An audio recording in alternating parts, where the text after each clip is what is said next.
Hi friends, welcome to land of spirituality. இன்றைக்கி நம்ம வடபழனி முருகன் கோயிலில் இருக்கோம்.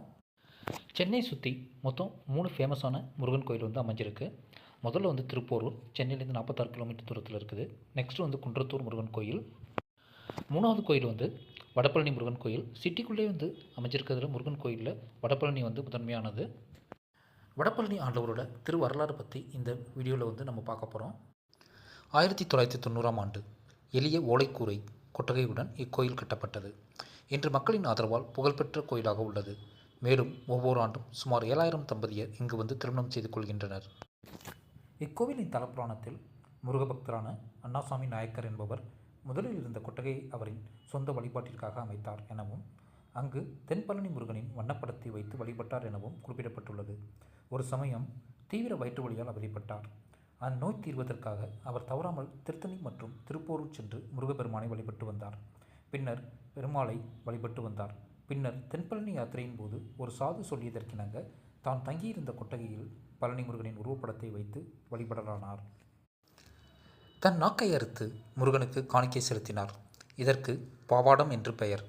பாவாடம் காணிக்கையால் அவருடைய வயிற்று வலி நீங்க பெற்றார். மேலும் அவர் நாளடைவில் அந்த இடத்தில் முருகனின் தெய்வீக சக்தியை உணர்ந்தார். அதனால் அவர் பிறரிடம் சொல்லும் சம்பவங்கள் அனைத்தும் நடந்தேறின. அதனால் மக்கள் அவரை சொல்வதை கேட்டு அருள்வாக்கு என்று எடுத்துக்கொண்டனர். மக்களின் அன்றாட பிரச்சனைகளான நோய் தீர்தல், வேலைவாய்ப்பு மற்றும் திருமணம் ஆக வேண்டி அண்ணாசாமி நாயக்கரிடம் அருள்வாக்கு பெற்றனர் என்ற விவரம் கூறப்பட்டுள்ளது. அது முதல் அவர் அண்ணாசாமி தம்பிரான் என அழைக்கப்பட்டார். அவருக்கு பின் அவரின் பிரதான சீடரான ரத்னசாமி செட்டியார் என்பவரால் 1865ஆம் ஆண்டு தென்பழனியில் உள்ளது போல சிலை செய்யப்பட்டு கோவில் கட்டப்பட்டது. ஒரு நாள் ரத்னசாமி செட்டியாரின் கனவில் அண்ணாசாமி தம்பிரான் தோன்றி தன்னைப் போலவே பாவாடம் தரித்து கொள்ளுமாறு பணிந்தார். அதனால் இவரும் பாவாடம் தரித்து குறி சொல்லும் ஆற்றலை பெற்று ரத்னசாமி தம்பிரான் என அழைக்கப்பட்டார். தற்போது உள்ள கற்பகிரகம், உட்பிரகாரம் மற்றும் கருங்கல் மண்டபம் போன்றவை ரத்னசாமி தம்பிரானின் சீடரான பாக்கியலிங்க தம்பிரான் செங்குந்தர் காலத்தில் கட்டப்பட்டவை ஆகும். இம்மூன்று தம்பிரான்கள் சித்தர்கள் சமாதியும் தமிழ்நாட்டில் உள்ள நெற்குன்றம் போகும் பாதையில் அமைந்துள்ளன. இங்கு சித்தர்கள் ஆலயம் அமைக்கப்பட்டு பௌர்ணமி பூஜை மற்றும் குரு பூஜை போன்றவை விமரிசையாக நடைபெறுகிறது. வடபழனி முருகன் கோவில் கிபி 18ஆம் நூற்றாண்டில் கட்டப்பட்டது. இந்த வடபழனி முருகன் கோவில் தமிழ்நாட்டின் தொண்டை மண்டலத்தில் மிகவும் அற்புதமான வடபழனி முருகன் கோயில். கோவிலின் சிறப்புகள்: தங்கரதம், வைகாசி விசாகம். பல முருகன் கோவில்களில் இல்லாத ஆஞ்சநேயர் சன்னதி இங்கு உண்டு. 3 சித்தர்களால் பூஜிக்கப்பட்டு வளரப்பட்டது இந்த திருக்கோயில். தென்பழனி கோவிலுக்கு செய்வதாக வேண்டிக் கொண்ட காணிக்கைகளை இக்கோவிலில் செலுத்துவது வழக்கம். இக்கோவிலின் வழிபாடு அதிகாலை 5:30 மணிக்கு தொடங்குகிறது. அதைத் தொடர்ந்து காலசந்தி பூஜை 7 மணிக்கும், உச்சிக்கால பூஜை மதியம் 12 மணிக்கும், சுயரட்சை மாலை 5 மணிக்கும் மற்றும் அர்த்தசாம பூஜை இரவு 9 மணிக்கும் நடைபெறுகிறது. இங்கு தமிழ் மாதம் 12லும் விழாக்கள் நடைபெறுகின்றன. அவற்றுள் வைகாசி விசாக திருவிழா 11 நாள் சிறப்பாக கொண்டாடப்படுகிறது. ஆனி மற்றும் ஆடி கிருத்திகையில் சிறப்பு பூஜை மேற்கொள்ளப்படுகிறது. ஐப்பசி மாதத்தில் 6 நாட்கள் கந்தசஷ்டி விழா சூரசம்ஹாரத்துடன் சிறப்பாக நடைபெறுகிறது. இந்த 6 நாட்களிலும் முருகப்பெருமானுக்கு லட்சார்ச்சனை நடைபெறுகிறது. மேலும் மார்கழி மாதத்தில் மாணிக்கவாசகருக்கு 9 நாட்கள் உற்சவங்கள் நடைபெறுகின்றன.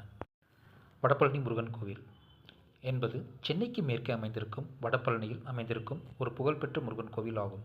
இக்கோவில் 1920இல் புதுப்பிக்கப்பட்டு ராஜகோபுரம் கட்டப்பட்டது.